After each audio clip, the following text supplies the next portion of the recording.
한동안 잠잠한가 했는데 어느 날 남편에게 전화가 왔습니다. 저에게 뜬금없이 묻더라고요. 아니 200만 원을 도대체 어디에 쓴 거야? 그렇게 큰 돈을 한 번에 쓸 곳이 있어? 어디에 썼어? 그래서 제가 무슨 말을 하는 거야? 내가 그렇게 큰 돈을 상의도 없이 한 번에 쓰는 거 봤어? 200만 원이라니 그게 무슨 말이야? 문자 잘못 간 거 아니야? 알고 보니깐 시어머니가 우리 집에 왔던 날 있죠? 어떻게 그럴 수 있는지. 어머님이 저희 카드를 말도 없이 가지고 가서 명품백을 사고 친구들에게 아들 성공한 기념으로 사줬다 말하고 다니려고 한 것입니다. 정말 무서워서 집에 누굴 들일 수 있겠어요. 가족인데 그것도 심지어 저희 카드를 쓰면 남편 휴대폰에 문자가 가는 시스템으로 되어 있어요. 별일은 아니고 명의 때문에요. 근데 만약 그런 시스템이 없었다면 우리는 카드 고지서 날라오는 날까지 시어머니가 카드를 몰래 썼다는 사실도 몰랐을 거 아니에요. 정말 소름이 돋았습니다. 지금 와서 보니 시어머니의 만행이 분명했지만 당시에 200만 원이 결제됐다는 이야기를 처음 들었을 때는 조금 당황스러웠어요. 사기를 당한 건가? 누가 쓴 거지? 내 카드가 어디에 있는지 등등 혼란스러웠습니다. 하지만 조속하게 카드사에 전화해서 알아본 결과 이건 시어머니의 만행이 분명했습니다. 시어머니가 평소에도 자주 가서 구경만 하고 자주 가시던 집 근처 백화점도 분명했고 시간도 가격대도 모두요. 바로 시어머니에게 전화해서 따지려고 했지만 조금 참기로 했습니다. 모든 게 분명하게 하는 것이 훨씬 좋으니까요. 한편으론 이런 생각도 했어요. 이번 기회에 모두 다 잘라내야겠다고요. 매번 사달라 하는 시어머니에게 지금은 아니라고 말할 분명한 기회라고 생각하기로 했습니다. 즉 기회로 사용하기로 한 거죠. 머리 끝까지 화가 차올라서 당장 그 백화점 쪽으로 찾아가 이게 뭐냐고 어디서 산 거냐고 시어머니에게 따지고 싶었지만 지난번에도 보셨죠. 찾아가 봐야 싸우기밖에 더 하겠습니까? 어떻게 해서든 이 싸움에서 이겨야겠다고 생각했어요. 아니 그리고 이건 좀 아니지 않나요? 아무리 자랑하고 싶다고 해도 지금은 정말 아직은 저희가 능력이 안 되는데 아들 내외 카드까지 훔쳐서 200만 원을 결제하다니요. 매스컴에나 나오는 최악의 시어머니 모습을 저희 시어머니가 다 보여주고 계시더라고요. 그렇게 저는 시어머니에게 전화하기로 마음먹었습니다. 그리고는 말씀드렸어요. 최대한 다정하고 싹싹하게요. 어머님, 지금 어디 계세요? 저번에 하신 말 있죠? 호텔 뷔페랑 어머니 용돈 문제요. 제가 곰곰이 생각해봤는데 그때는 죄송했던 점이 있더라고요. 그래서 그런데 지금 잠깐 집으로 와주실 수 있나요? 어머님 말씀이 다 맞는 것 같아서 제가 전화드렸어요. 지금 당장 여윳돈이 조금 생겼거든요.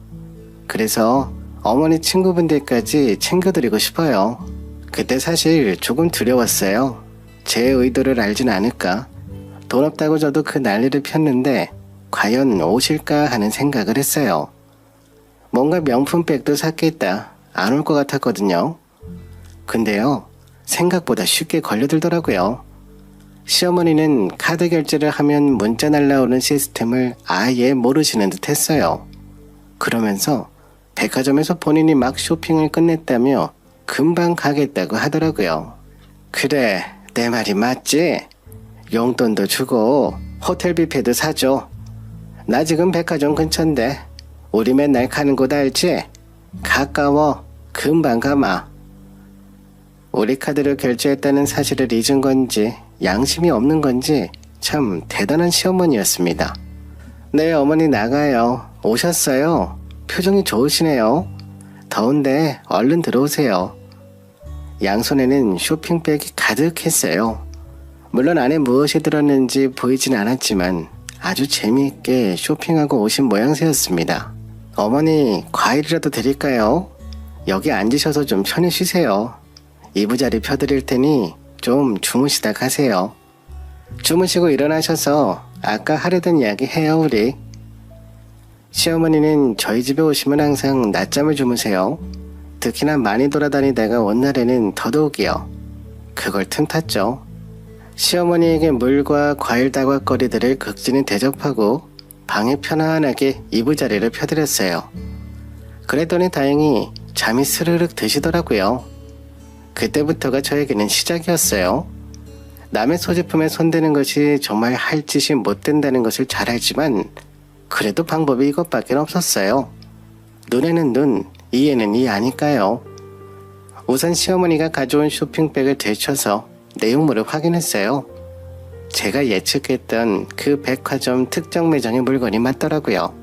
헛웃음이 났지만 서둘러야 했습니다. 한 손에는 쇼핑백을 들고 다른 한 손으로는 시어머니 가방에서 제 카드와 올해 영수증을 찾았어요. 바로 있더라고요. 이렇게 허술할 수가. 지금 생각해보니 저희 카드는 도대체 언제 돌려주려고 했던 건지 궁금하네요. 아마 시어머니는 저희가 분실로 카드 정지하기 전에 빠르게 결제를 해야 해서 이런저런 생각할 틈도 없었을 거예요. 그냥 결제하고 나중에 생각하자 했겠죠.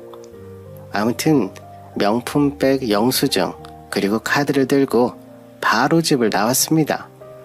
매장에 갔어요. 그리고 물었죠. 혹시 이 카드로 이 가방 결제된 거 맞나요? 환불하려고 합니다. 그리고 이거 방금 사셨는데 혹시 사신 분 기억하세요? 네, 이 카드로 결제된 것도 맞고 사신 분도 저희 어머니가 확실했습니다. 그런데 들어보니 더 쇼킹한 일이 있더라고요. 시어머니가 혼자 이 매장에 온 것이 아니었어요. 친구들 몇 명을 데리고 온 거였습니다. 그들이 보는 앞에서 보란듯이 아들이 사주는 가방이라고 카드로 결제를 했고 뽐냈던 거예요. 그때 마침 제가 전화를 걸어 용돈과 호텔 뷔페 이야기를 하니 시어머니 어깨가 얼마나 올라갔을까요?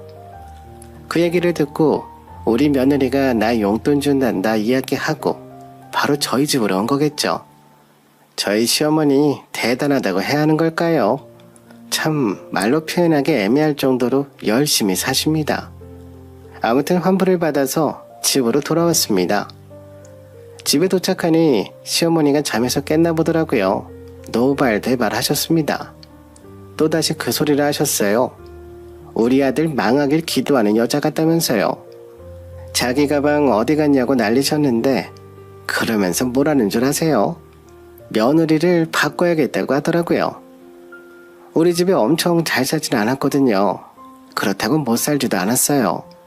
그럭저럭 부족함 없이 자랐습니다. 그런데 시어머니는 내가 부자로 살아본 경험이 없어서 돈 쓸 줄도 모르는 거라고 하네요. 제가 그런 소리까지 들으면서 살아야 하는 게 맞을까요? 본인이 내 카드 훔친 건 생각 안 하고 자기 가방 환불했다고 도둑년이라고 난리쳤으니까요. 그 가방을 누구 돈으로 산 건데요. 시어머니는 화를 참지 못하고 요즘은 이혼이 흠도 아니라며 집을 박차고 나갔습니다. 너 이 도둑 같은 년, 우리 애 망치려고 이 집 들어왔어? 너 그러면 안 돼.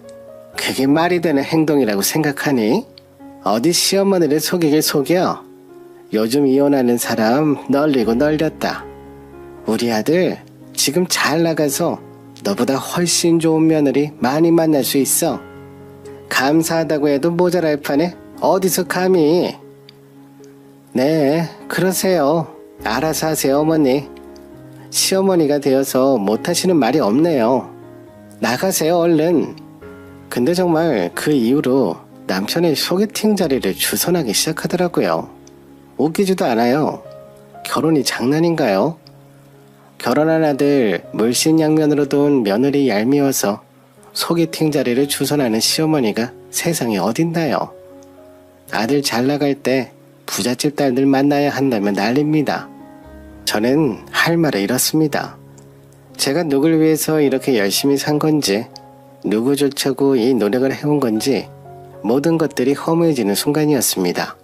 정말 많이 속상했네요. 정말 많이요. 근데요, 시어머니에서 끝나면 시어머니의 반란 정도로 생각할 수 있었는데 그게 다가 아니었어요. 제가 정말 충격 먹었던 것은 그 이후에 벌어졌습니다. 그걸 저는 까맣게 모르고 또 열심히 우리 사업을 위해 노력하고 있었네요. 하루는 제가 일을 하고 있는데 남편의 도움이 필요했습니다. 그래서 남편에게 전화를 걸었어요. 근데 받지 않더라고요. 일이 있겠거니 싶어서 우선은 제가 할 일을 다 하고 집에 들어갔는데 집에 시어머니가 또 와 있더라고요. 남편이랑 같이 있지 않을까 싶어 주위를 둘러봤는데 없는 거예요. 그래서 물어봤죠. 아니 어머님, 저희 집에 또 와 계세요? 남편은 어디 있고 혼자 여기 계세요? 더 하실 말씀이라도 있으신 거예요? 그래, 할 말이 있어서 왔다. 불만 있냐? 너 남편 어디 갔는 줄 알아? 소개팅 갔어? 내가 말했지? 너 우리 집에서 쫓아낼 거라고. 잘 사는 집 귀한 딸 내가 소개했다. 만나보라고. 나 인맥 빵빵한 거 알지? 그렇게 알으라고 내가 말하러 왔다. 저는 한 손에 들고 있던 가방을 떨어뜨렸어요. 남편이 본인 엄마의 보호 아래 다른 여자를 만나보러 나갔다는 건 이혼하겠다는 뜻이겠죠. 정말 정이 뚝뚝 떨어졌습니다. 말도 안 되는 이혼감이죠. 결혼한 저를 뻔히 두고 다른 여자를 만나러 나갔다는 것 자체가 이미 끝난 관계입니다. 남편이 전화를 받지 않은 것도 소개팅 중이라서 그랬던 거예요. 저는 하루 종일 우리 회사 일 처리 때문에 애를 먹었는데요. 정말 공허했습니다. 그리고 무엇도 하기 싫어졌어요. 어머니, 사람 맞으세요? 인간의 탈을 쓴 짐승 아닌가요? 어떻게 그렇게 뻔뻔하게 말씀하실 수가 있어요? 어떻게 우리 가정을 파탄내는데 일조를 할 수 있는 거냐고요? 물론 요즘 저와 남편이 신혼 때처럼 꽁냥꽁냥 하진 않지만 그러면 어머니로서 도와주셔야 될 거 아니에요? 내가 도와주려고 했지. 그래서 이것저것 멋있는 거 좀 사자고 했잖아. 근데 너 듣는 척도 안 했지? 돈 벌어서 그거 다 어디 쓰려고. 그렇게 살다가는 아무것도 쓰지 못하고 그냥 인생 종치는 거야. 알아? 그때 저는 다짐했습니다. 이 집에서 더 이상은 살 수 없다고요. 제가 이 집 식구들과 사느니 차라리 혼자 사는 것이 나을 것 같아요. 남편에 대한 신뢰도 모두 무너져버렸고 저를 속였다는 사실이 괘씸했습니다. 대체 어떤 생각으로 그 소개팅에 나간 건지 모르겠지만 저는 더 이상의 협상은 없었어요. 저만 아픈 관계라는 걸 이번 기회를 통해 뼈저리게 깨달았으니까요. 20대부터 10년 넘는 세월 가까이 지켜봤지만 남편은 보여지는 것에만 충실할 뿐 바뀌지 않았습니다. 저는 살다 보면 바뀔 줄 알았거든요. 근데 아니더라고요. 사람은 바뀌지 않습니다. 전혀 바뀌지 않아요. 그냥 자기 현상 유지를 위해 자신과 맞는 결의 사람들을 찾아가며 그냥 살 뿐이죠. 심지어요, 남편이 빚을 내서 차를 샀네요. 저에게 아무 상의도 없이 말이죠. 그것도 모자라 저에게 가스라이팅을 합니다. 제가 너무 검소하게 살아서 그동안 이런 호사를 누리지 못한 거라고요. 갑자기 무슨 말이냐고요. 소개팅했던 그 여자가 제 남편을 싫다고 한 거예요. 그러면서 엄마 등살에 한번 나가보고 말았다며 별일 아니라고 하는데 말하는 뉘앙스가 남편은 본인의 마인드나 성격, 능력이 문제임을 인정하지 않고 좋은 차를 끌지 않아서 좋은 집에 살지 않아서라고 생각하는 것 같더라고요. 그러면서 다 제 탓으로 은근히 몰아가고 있는 겁니다. 자존감이 바닥을 치니 금융치료한 거죠. 제가 어떻게 했을까요? 저는 더 이상 못하겠더라고요. 내가 당신 이것저것 다 눈 감아주려고 노력해봤어. 근데 앞으로 나 사업같이 못할 것 같아. 하려면 당신이 알아서 잘 끌어갔으면 좋겠어. 사업 아이템까지 다시 내놓으라고는 말 안 할게. 어차피 난 이혼하고 돈만 돌려받으면 그만이니깐. 그게 무슨 말이야. 내가 지금까지 당신 앞에서 하나하나 다 설명했잖아. 카페 나갔던 것 때문에 그래? 나는 당신을 위해서 나간 거라니깐. 엄마가 저 난리를 치길래 내가 나가서 사정 설명하고 잘 돌려보내고 들어온 건데 내가 휴대폰 문자까지 싹 다 보여줬잖아. 그리고 우리 사업 이제 막 잘 되고 있는데 나 혼자 어떻게 하라고. 본인 엄마 하나 컨트롤 못하는 사람이 무슨 사업을 한다고 그래. 어머님이 거길 나가라고 아무리 긁었어도 단호하게 잘랐어야지. 그 자리가 어디라고 나가 어디라고. 아무튼 나는 이번에 확실히 알았고, 당신도 실실거리며 소개팅 나가는 거 보니깐 당신은 진작에 마음 정리 끝난 것 같네. 어머님이야 더 말할 것도 없고 더 이상 끌 것 없이 여기서 정리하자.